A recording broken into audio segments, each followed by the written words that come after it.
নমস্কার, দুরন্ত বার্তা ডিজিটালে আপনাদের সকলকে স্বাগত জানাই। আপনাদের সঙ্গে আমি রয়েছি সায়নী। এই মুহূর্তের কয়েকটি গুরুত্বপূর্ণ আপডেট রইল বিস্তারিতভাবে। উত্তাল সমুদ্র, দিনভর ভারী বৃষ্টির পূর্বাভাস। দক্ষিণবঙ্গে আকাশ মূলত মেঘলা, দিনভর বজ্রবিদ্যুৎ সহ হালকা মাঝারি বৃষ্টি। 30 থেকে 40 কিলোমিটার বেগে বইতে পারে ঝোড়ো হাওয়া। মৎস্যজীবীদের সমুদ্রে যেতে নিষেধ করা হয়েছে। মঙ্গলবার পর্যন্ত এই নিষেধাজ্ঞা জারি থাকছে। মাসের শুরুতেই এক ধাক্কায় কমে গেল এলপিজি সিলিন্ডারের দাম।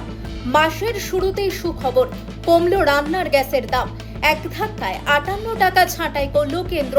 তবে শুধুমাত্র বাণিজ্যিক বা রেস্তোরাঁয় ব্যবহৃত রান্নার গ্যাসের ক্ষেত্রে আপাতত এই বিশেষ ছাড় দিচ্ছে কেন্দ্রীয় সরকার। চিকিৎসক দিবসে শুভেচ্ছা প্রধানমন্ত্রী। চিকিৎসক দিবসে চিকিৎসকদের শুভেচ্ছা জানালেন প্রধানমন্ত্রী নরেন্দ্র মোদী। তিনি জানান, চিকিৎসক দিবসে সকল পরিশ্রমী চিকিৎসকদের শুভেচ্ছা। আমাদের চিকিৎসকরা তাঁদের দক্ষতা এবং পরিশ্রমের একটি মাপকাঠি তৈরি করেছেন।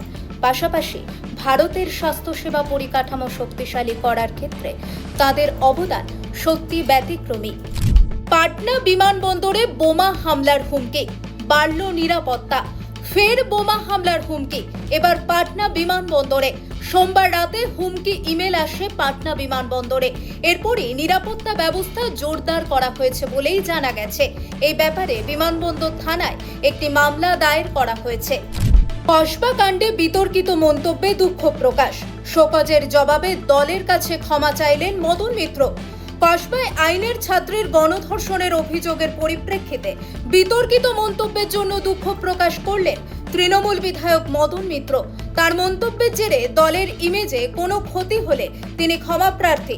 তৃণমূল শীর্ষ নেতৃত্বের শোকজ চিঠির জবাবে লিখিতভাবে দুঃখ প্রকাশ করে ক্ষমা চাইলেন তিনি। তবে ইতিমধ্যেই কসবা কাণ্ডে সাউথ ক্যালকাটা ল কলেজের ভাইস প্রিন্সিপালকে জিজ্ঞাসাবাদ শুরু করেছে স্থানীয় পুলিশ প্রশাসন।